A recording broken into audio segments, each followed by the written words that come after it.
I'm Alex Farcet. I'm the co-founder of Rainmaking and Startup Bootcamp. We are a bunch of serial entrepreneurs. We've done 30 plus startups, and we also drive innovation at the intersection of corporates and startups. Our mission is to unleash the entrepreneur, whether it's internal to big companies or outside. We've accelerated over 900 companies by Startup Bootcamp, and have worked with really big companies like IKEA and Visa and others. We have a people, planet, profit strategy and goals, and today we're going to talk about the planet angle and what we're trying to do to move the needle, in particular via the UN Sustainable Development Goals, which are the world's greatest challenges. And if you've had a chance to check them out, they really encompass all of the major challenges we have as a planet, as a people. They in fact impact our livelihoods, our lives. And these have been set to be achieved by by 2030. So we have less than 10 years now, and time is flying. Why are they important? You've seen numbers, probably many of you.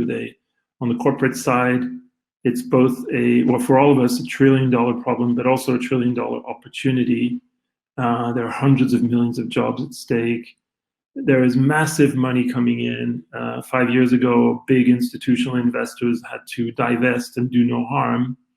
Now that's not good enough. They're also driving the agenda of saying we have one of the biggest levers to actually drive change. So all activist investment has gone from maximizing profit to this triple bottom line. We need to, if the planet is burning, it's bad business for everyone. We need to deal with it. Now on the consumer side, obviously a lot of consumer pressure, but also it's just demonstrated that sustainable companies have better brand, more profit, more revenue.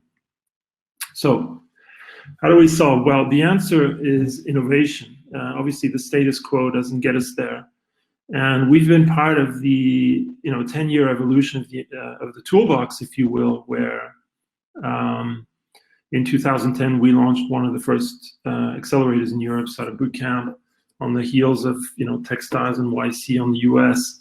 And this whole startup engagement piece has evolved a lot in the last 10 years. I couldn't get money from a single corporate backer back in 2010, and obviously the world has changed a lot since then. The second piece is internal innovation. So people's careers are changing, where you were either one of two animals, a corporate soldier or an entrepreneur. And now there's a lot of drive to promote internal innovation, internal acceleration, internal venture building. And then probably the piece that has the biggest chance of really moving the needle is venture building.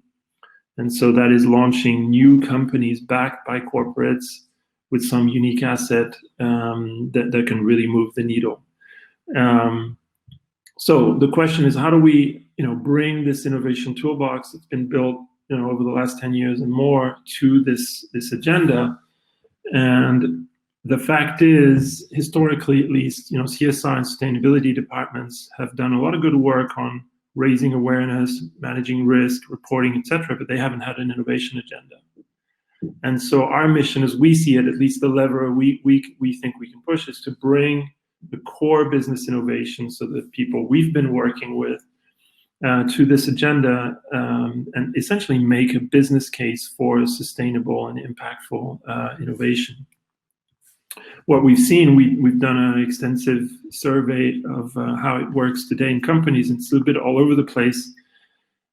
There's either some internal champion below C-level saying, no, I'm driving this agenda, I'm going to force change from within, or consumers are pushing, via whether it's a Nike, for example, or an H&M, where you have to behave a certain way, or regulators, or there's a few who are truly integrated, where we have a company in Denmark called Grundfos, where the CEO says, I'm an SDG 8 company, and 13, I think, really just sees that is our mission, is to help solve this problem, and of course be profitable, etc.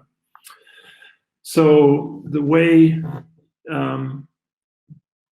this works, and it's a little bit theoretical, but if you think about it, there's a methodology, an innovation toolbox, which is really developed and is quite well known. there is an understanding of what sustainability is, especially when it comes to measuring, because measuring is incredibly difficult. It's one thing to figure out, what the P&L impact of something is. It's another to say, well, if I change, my product design, or if I go all the way back to my suppliers, what is the actual before and after impact? That is not trivial. And so there's a ton of startups and consultancies and all sorts of entities trying to figure out measuring impact. And then materiality is essentially just accepting that not everyone can move the needle on everything and picking the battles that make sense. So, energy companies can affect SDG 7, affordable renewable energy, but not life underwater, and being smart about the battles. But if you can figure out where the toolbox applies, what you can measure well, and what is material, then you're in the sweet spot.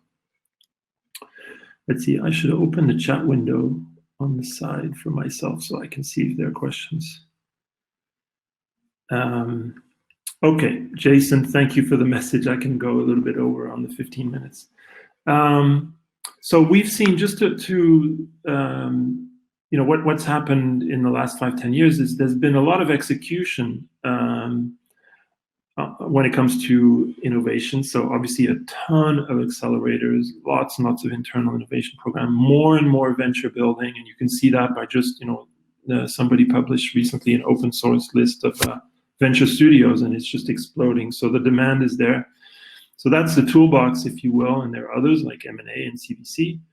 But there's been a lot of people starting here. I'll start with this, then I'll figure out how I fit with the strategy. And we want to have impact, and we've built essentially an innovation strategy approach and it starts at looking at what are the market signals, what are the early and mature signals when it comes to what's going on with innovation. And I'll explain what I mean by that. And then figuring out, given what's going on outside my four walls in innovation, what can I do? What do I have the capability to do as a corporate? What are my key assets that I bring to bear? What are my strategic priorities? And then make some business cases. So and putting all this together, and then figuring out, okay, what's my balanced innovation portfolio? You've probably read about this. People are trying to achieve this, as opposed to, I need an accelerator. And God knows we saw lots of that. And in order to look at the early signals, we've built this compass, which I want to show, and it's open sourced. And why are early signals interesting? Well, particularly in the form of startups. So startup, if you think about it, is the perfect vehicle to get some new technology or new business model to life. There's a lot of IP sitting in universities. There's a lot of deep science going on, and that is useful, and eventually it hits the real world. But the startup is really, the objective is to figure out, how do we make this thing work in the real world? And so the signals that startup give in terms of what's going on with emerging technologies, what are the business models that are working, are super interesting. And so we've done a lot of compass work on regular business, if you will, all sorts of industries. And we said, well, what if we built an SDG compass? Could that be helpful in moving the needle? And so, now I see I need to stop sharing this and share my entire screen so that I can go and show the actual compass itself. Now I want to do a quick demo in the 5 or so minutes that I have left, and we can a couple talking points. So basically, the compass visualization tool is a way of mapping startups against these segments. In this case, we took the 17 SDGs. It could be something else. It could be part of the value chain. It could be priority segments for an industry. So already at a kind of very macro level, you can see at least, and this is of course as good as our data, but we've got 2,000 startups mapped. We've actually got 4,000 startups, but we need to clean up the data. We have about 14 data points per startup. And you already see on a macro level that like SDG 7, affordable and renewable energy, has the highest startup density. So already, if you're a corporate saying, I want to innovate in some subset of that SDG, let's go look in the outside world and what's going on. Whereas maybe, SDG 12, responsible consumption production, there's less density. So, there are patterns you can already figure out. And the rings here are the year of foundation. So you see maturity, and if you click this little button, and by the way, I've put the link in the chat window there, you can go play with it. If you click on this button here, this slider, then the rings become a funding maturity. So, from seed to mature. So, basically seed and A round and beyond. So obviously there are more startups at seed, and then it gets thinner, but it's interesting. And then we've also mapped this against the world, and we've done another, we're starting to deploy SDGs, compasses on single SDGs. So this is 12. And here we took, instead of, we don't have the SDGs here, of course, because it's single SDG. So we took the circular value chain. So product development to reverse logistics, and tried to map there. And I just wanted to show this because here we played around with Google Data Studio, and you start to get some interesting data and other ways of presenting. And this is really an MVP. It could be much better, but already quite useful. And we're putting this out there in the ethos of having impact and being good citizens. We just want to put this out there and see, what people think. Is it useful? Should we how should it evolve, etc. So on the original SDG, the Compass SDG, we already did a little bit of analysis, and you can see, what's the density of startup per SDG, or for example, you can see funding patterns, like what is the total funding for SDG 13 or the average funding. And again, this is as good as the data that we have. It could be much better. But the point is, for us, at least with our